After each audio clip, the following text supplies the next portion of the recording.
We now have an exclusive interview for India Today done with the DMK working president, MK Stalin, who has said that the DMK doesn't really want to waste any of its time on the status or to react to the political turmoil that the state finds itself, or the AIA-DMK finds itself presently, and has also further added and made a very important point that he has always shown respect to O. Selvam for his effort, keeping in mind the welfare of people. Let's just listen in to what the working president of the DMK, MK Stalin, has to say. இதுக்கெல்லாம் நான் பதில் சொல்லி என்னுடைய நேரத்தை என்னுடைய தரத்தை நான் குறைத்துக்கொள்ள விரும்பவில்லை. நான் என்னைக்கும் ஆதரவு தெரிவிச்சதில்லை. பன்னீர்செல்வம் தலைமையில் இருக்கக்கூடிய அரசு அதுவும் சில கொள்கை அடிப்படையில் நாட்டு மக்களுடைய பிரச்சனையின் அடிப்படையில் சில சட்டத்தை முன்மொழிவு வந்த நேரத்தில் சட்டமன்றத்தில் ஆதரவு தெரிவித்தோம். அதுதான் உண்மை. Akshaya, it's very interesting how the DMK has reacted to the mess, the kind of events that have unfolded since last night. They have shown a lot of restraint and have also adopted this wait and watch strategy.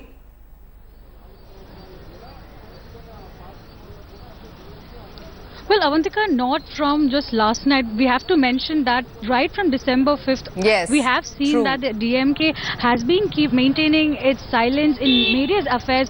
They have always been saying that whatever we are seeing, let it pass by and then we will comment. In fact, when O. Selvam was sworn in a hurry-burry manner on the 6th, it was seen that they didn't react much again. And later on, we have been seeing that even during the time of Jallikattu, the only time we saw MK Stalin reacting was after the Lathi charge issue and speaking to the governor saying that we need a quick action plan. But other than that, on the Sasikala issue or on O.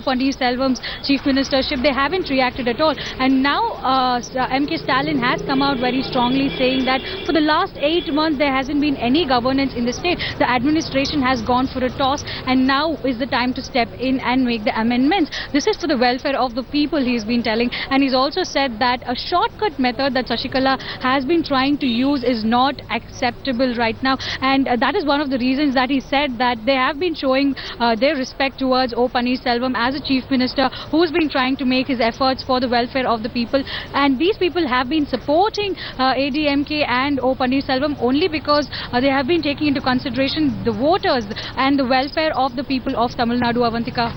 That's a very important statement that he made, the kind of support or appreciation of O. Selvam's style of functioning for his good track record, coming at a time when Sasikala Natarajan has accused the caretaker chief minister of working at the behest of the DMK. Akshaya?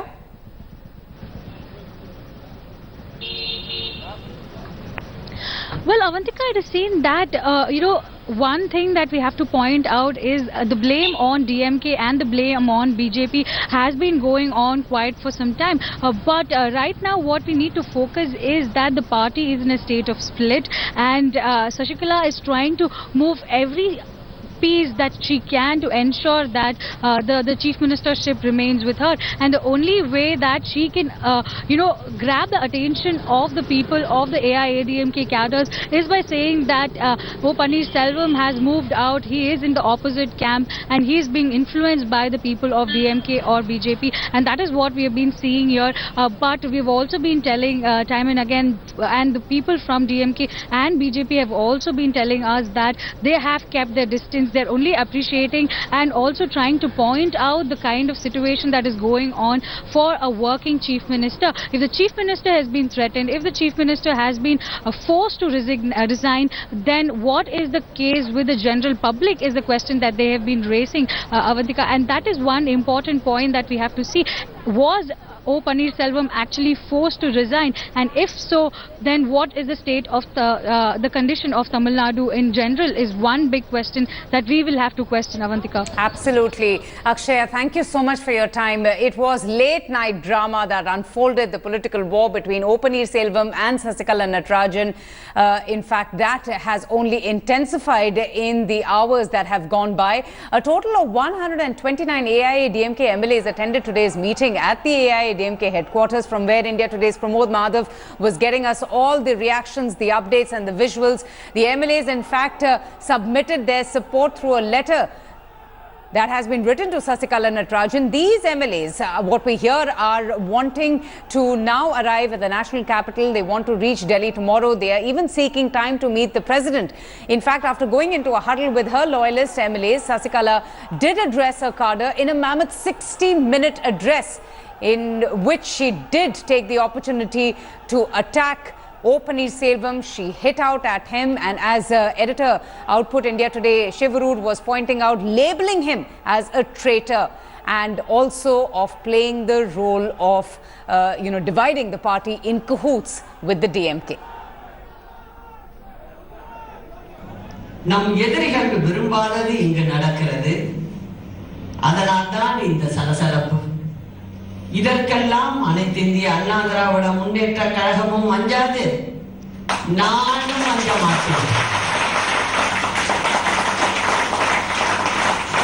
நம் எதிரிகள் அவர்களின் சுயரூபத்தை காட்டுகிறார்கள். நாம் யார் என்று அவர்கள்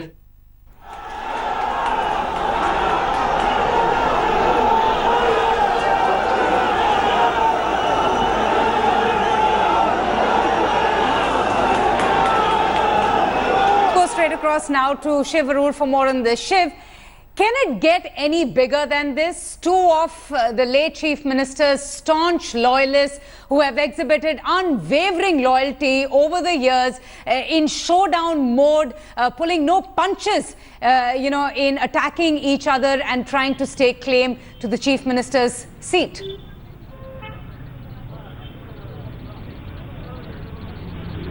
You've caught on to an aspect, Avantika, that not a lot of people comment on. The huge similarities between Sasikala and Paneerselvam.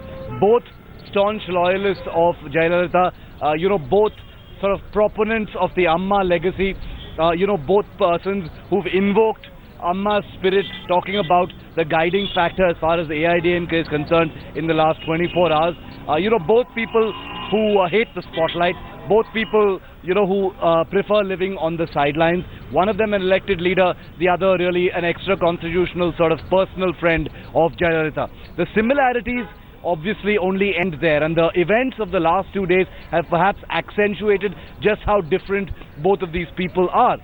The simple fact is, there is public opinion on one side, there are numbers on the other side, and that's why when we're talking about this current division within the AIADMK, as far as on the one side you've got public opinion for Paneerselvam, and you've got this huge amount of MLAs for Sasikala.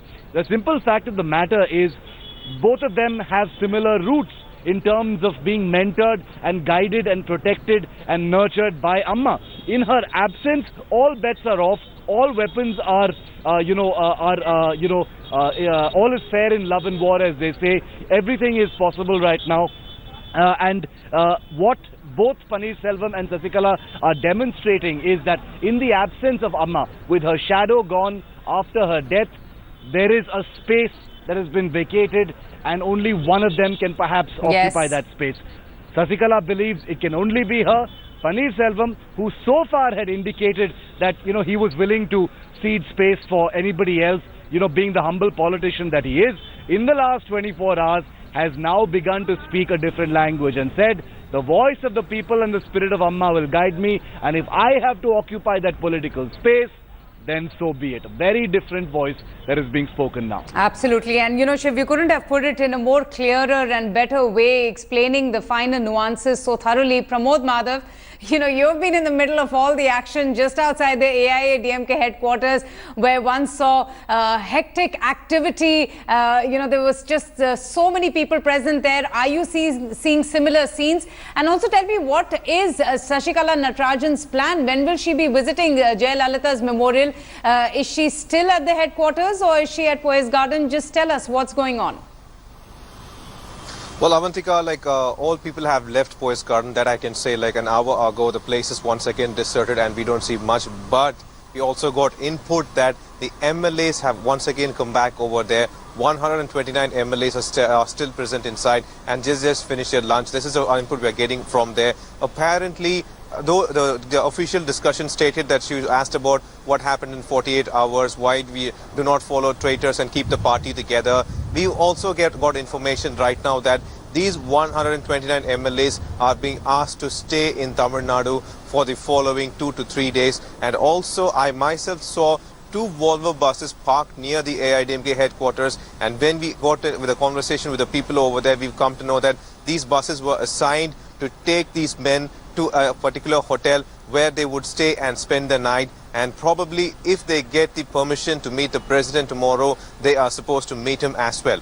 This is one kind of plan that has been constituted, and it might be executed depending on the permission if acquired from the president, because as of now, no nod has been given from the governor's end. That case is still pending. Without the governor's nod, nothing can be done. Though they planned it 2-3 days earlier itself, nobody thought Paneerselvam would conduct such a incident, such a stunt yesterday, and that has also delayed Sasikala's coronation, Avantika. Absolutely. Pramod, stay with me.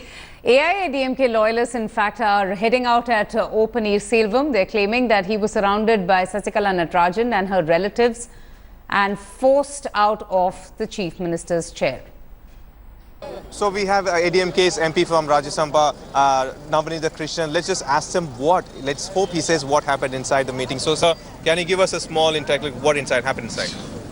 Sir, very soon, Honorable Chinnamma will become the Honorable Chief Minister of Tamil Nadu. Okay. So that's what you interacted inside? That's what she said? That will happen as early as possible. Wonderful, sir. Is there a possibility for you all MLAs and MPs to meet the president as well?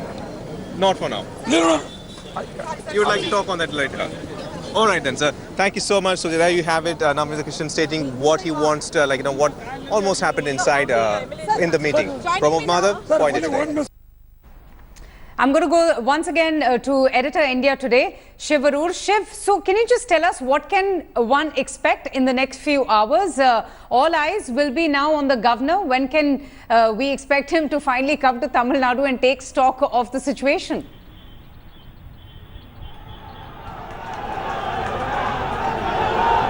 Oh boy, would we love to know that. I think Vidyasagar Rao is definitely the third player in this entire political crisis. You've got Paneerselvam on the one side, you've got Camp Sasikala on the other side, and Vidyasagar Rao, who is the sort of absentee partner. Nobody knows where he is.